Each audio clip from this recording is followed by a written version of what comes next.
Oh, prescriptions. Well, Your first prescription would be? Our LaRouche movement had prescribed 3 urgent steps for the survival of the nation. Number 1, we must declare a moratorium on foreign debt payments. Okay. If we cut this $12 billion we're going to have resources. Number 2, we must immediately start the Bataan nuclear power plant. That is an indigenous source of power. And we need power in order to function, business and industry, so on and so forth, industry, agriculture.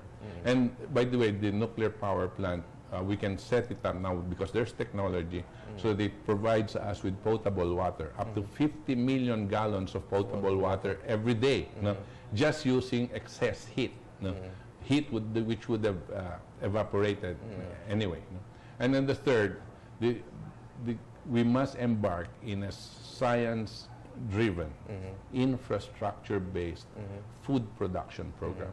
Because the only antidote to hyperinflation is food. And if it's ample food, the prices of food are not going to go up, even if there is hyperinflation. Pag sobra-sobra ang production mo.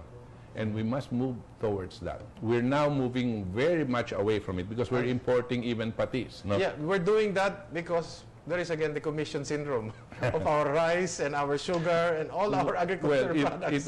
It was an IMF move. It was a World Trade Center, a World World, what's that? World Trade Organization move. What you call import liberalization. And Ramos said, why wait for 20 years? We can do it now.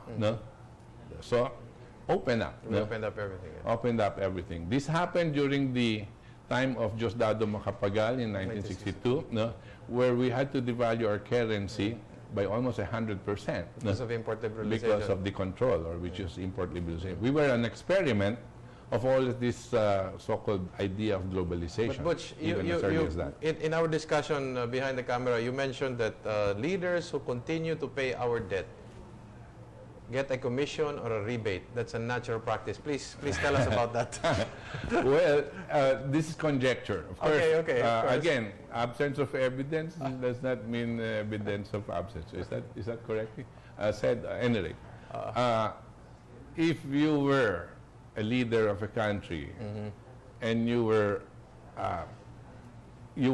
a country which cannot pay in the first place, you will be borrowing as much, right? And they will lend you the money only because you're willing to kill your own people. How? By implementing all of these economic policies like VAT and EVAT, even if you know that it kills your people. Because you're willing to do that, how appreciative do you think these financial institutions are going to be on your resolve to pay? To pay, right? So they will be, because it's banking practice. Sometimes they allot a certain amount for you in the banks. I say, my estimation, assuming it does only 1% of, let's say, of $10 billion, so that's easy to compute. So that's $100 million given. Deposited in their banks for you. Where will it be deposited? Will it be deposited in the Philippine bank? No. People will find out where's this coming from, right? Will it be deposited in some other bank? No, it will be deposited in the banks of the creditors, right? So it's there, and it builds up. Parang alkansya. For the next 6 years. To the next 6, to the next 9 years. Right? 9 years, okay. And you're talking of a minimum of $100 million a year, right? Do you think at any given point, this leader is going to declare a moratorium on debt payments? And if he or she does that and goes to their bank and tries to withdraw that money, they'll ask him or her, what are you withdrawing? You know, you won't be able to get that. That will be like a bubble, it will disappear.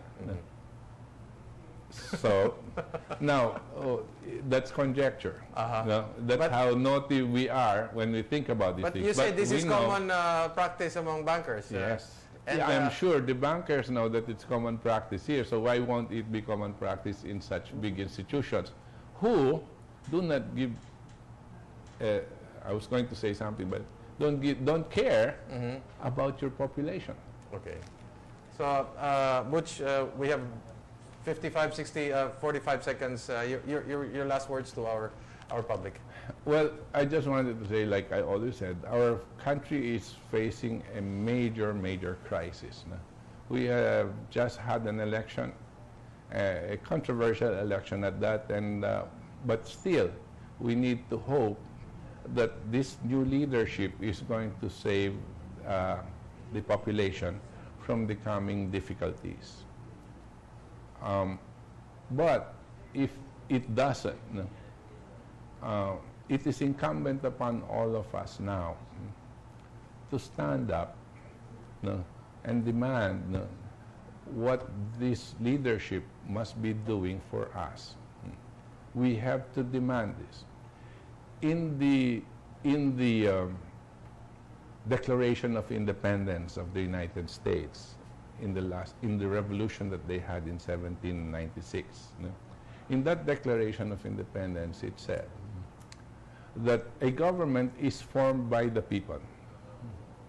And if those that are in government do not serve the interests of the people, it is the right of the people.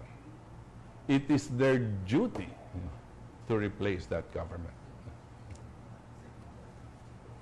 Well, thank you very much, Butch. That was Butch Valdes. Thank you very much. It was a very interesting hour. I hope we can do this again at another occasion when the issues are perhaps timely and hotter. Yes. Maraming salamat po sa ating mga manonood. Tulad ng aking iniiwan sa inyo, babaguhin natin yung ating punchline ngayon sa gabing ito. Magmasid, makialam, manindigan, dahil po walang magmamahal sa Pilipino kung hindi ang Pilipino. Ako po si Eric Espina. Daghang salamat. Maayong gabi kaninyong tanan.